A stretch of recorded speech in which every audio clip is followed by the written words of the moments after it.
Good morning. This is 226th day of the heroic fight of Ukraine, and this is Natalia Staropravo, and we continue a series of briefings at the Media Center Ukraine. We have Hryhorii Plachkov, the former head of the State Inspectorate for Nuclear Regulation. Good morning, Hryhorii. Good morning. Russia has annexed the Zaporizhia NPP, and as a result of that, the President Zelensky met the president of IAEA to discuss how IAEA could help release the Zaporizhia NPP from Russian occupiers, invaders. So, what can you tell us about that? Well, we definitely need to eliminate the invaders because that. Decree by the president of the Russian Federation is null and void, and from the point of view of international law, it creates a very complicated precedent. And I think that Mr. Grossi should, and following his statements, has to extend the presence of IAEA at the Zaporizhia NPP, and also conduct further negotiations with the Russian Federation, explaining that this is not a demilitarized and deoccupied area, as it's called by IAEA, but it should be a secure area around the Zaporizhia NPP. But I think that after the decrees of the President of the Russian Federation, he may not come to any agreement with the international bodies because they believe that they have legally transferred the NPP to their jurisdiction by creating some fake enterprises. What do you know about the present situation at Zaporizhia NPP, and how does the energy blocks operate? Well, at the moment, all C6 blocks are on cold stop, and there is information about the commencement of the operation of the fifth energy block, but the situation is really very complicated because we have some information that the employees of Energoatom and the Zaporizhia NPP are forced to start working for a Rosatom company, so that there is a kind of a legal management of the Zaporizhia NPP. So the situation is complicated and has been complicated for more than 6 months. And there are about 500 Russian invaders on the territory of the NPP. Does it mean that they pose a threat for themselves as well? Why are they doing that? Well, you see, they have been using the Zaporizhia NPP for 6 months as a military base, and also as a blackmailing tool and a tool to intimidate the whole world, because um, everything extraordinary at the NPP may lead to disastrous consequences. And I've been saying and repeating many times that even without a military intervention, there have been examples of disastrous events at nuclear power plants. So this is a Chernobyl power plant, which is not operating at the moment, and also the Fukushima power plants, and there were the Maryland U.S. power plant in 1979, where they also had some extraordinary event, and now taking into account the military presence. So I believe that we need to put a stop to that, because that may result in very dangerous consequences. Well, the territory of NPP has been mined by the Russian invaders, which seems illogical. Why are they doing that? To intimidate people, or can they really blow it up? Well, it's mined around the perimeter, the first and the second energy blocks, and on the perimeter of confinements of the first and second energy blocks. I think that this has been done to prevent the armed forces of Ukraine from approaching.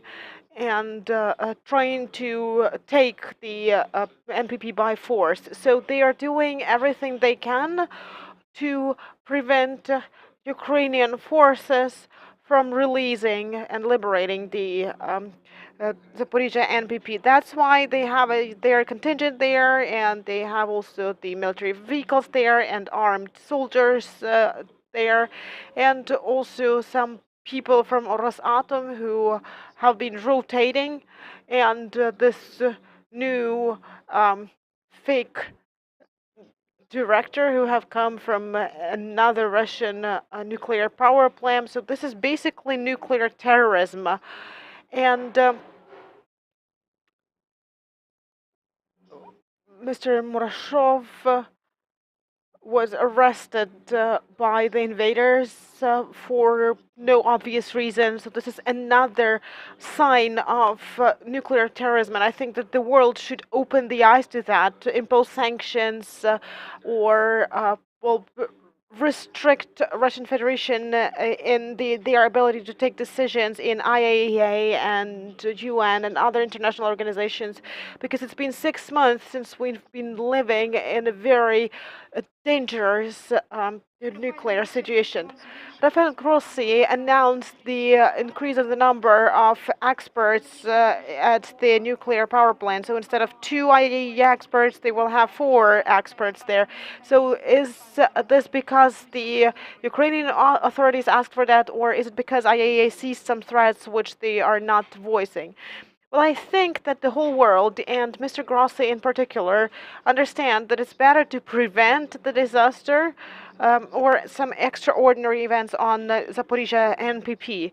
And the extended presence of the representatives of IAEA there, I believe, is a restricting factor for Russians so that they don't do anything too disastrous there, neither their military nor their civilian personnel. And could you please explain us what the IAEA experts are doing at the NPP? So there are 2 representatives who have been staying there for some time there. So what is their function? Well, their main function is the non-proliferation of nuclear materials. But as soon as the NPP has a lot of nuclear materials, substances, so this is already the used nuclear fuel and the fresh nuclear fuel and the one that is in deposit basins and also the sources of the ionizing radiation. So their task is to prevent the proliferation of the nuclear materials from the NPP, and also it's about the safe operation of the NPP. But at the moment, the 6 energy blocks have been inoperative. Do IAEA representatives communicate with the invaders? And do you know what they have been talking about? Well, unfortunately, I don't have any information about that, so I can comment on this question. And there are many Ukrainian employees of the Zaporizhia NPP who have been tortured by the invaders and have been taken hostages. So do you know anything about that? Well, I think that they should talk to the Ukrainian personnel, I mean the representatives of IAEA, and we have messages from the Ukrainian employees of IAEA that they are threatened all the time, and they are coerced to start working with the Rosatom, and they have been given 2 weeks to sign the contract with Rosatom, or if you don't, then you just are fired, and then you may be mobilized because they are staying on the occupied territory, and the authorities on these occupied territories are very tough and rough with the population staying there, both in people living in Rodar and people working at the Zaporizhia NPP. Well, so for the sake of their safety, what should Ukrainian employees of NPP do well, should they cooperate to save their lives, or should they avoid any contact with the invaders and will not react to any actions of theirs? Well, in this situation, well, there hasn't been any situations like that in the history of humanity. There hasn't been any cases when one state captured an NPP of another state, and we have never had any cases in the history when the Zaporizhia NPP stopped its operation. So, in the history of using the nuclear power, we have never had any cases when the CEO of one of the most powerful NPPs in the world was captured or well, abducted. So I don't have any pieces of advice for employees of the Zaporizhia NPP. What I can only hope that they will withstand. I know that these are very professional people and they are psychologically very resilient, but living under occupation for more than 6 months is really very difficult. Some people have families, have parents there, and this is a very complicated question. And unfortunately, I don't have an answer to this question. But I know that these people understand that they have a lot of responsibility on their shoulders because this is the responsibility for nuclear safety, not only of Ukraine, but of a significant part of the world in general. But unfortunately, I can't offer any answer or any piece of advice in regard to this question. The President of Ukraine, Volodymyr Zelensky, thanked Rafael Grossi for well, his help in releasing the Director General of Zaporizhia NPP, Murashev, who was abducted by the invaders. So what do you know about his condition at the moment? According to the information of the state nuclear regulation Inspectorate, he's at a crisis center in Zaporizhia, but I don't think it's a good thing to comment well what another person has on what another person has lived through. I think that it's better to ask Mr. Murashov, who is the Director General of the Zaporizhia NPP. So you should ask him what he has lived through and what he witnessed as a hostage of Russians. With IAEA visit, another visit to Ukraine, what can change after that? What can the IAEA representatives do? Well, in accordance to this, well, following this fake decree, I don't really understand how one state can undertake the responsibility for regulation and licensing of something on the territory of another state. So this is question number one. And then the second question is this precedent, which was created by Putin for the world in general, because he signed this decree about Zaporizhia NPP today, and tomorrow he may sign a decree about a Turkish NPP. And then the third thing is that I believe Mr. Grossi should send a very powerful message to the Russian Federation on behalf of the whole civilized world. But let us wait for the results of his visit not only to Kyiv, but also to Moscow and the Russian Federation. And I would like to specify the question a little bit. So you have given a partial answer to that, but what could IAEA do to make Russians retreat from the Zaporizhia NPP?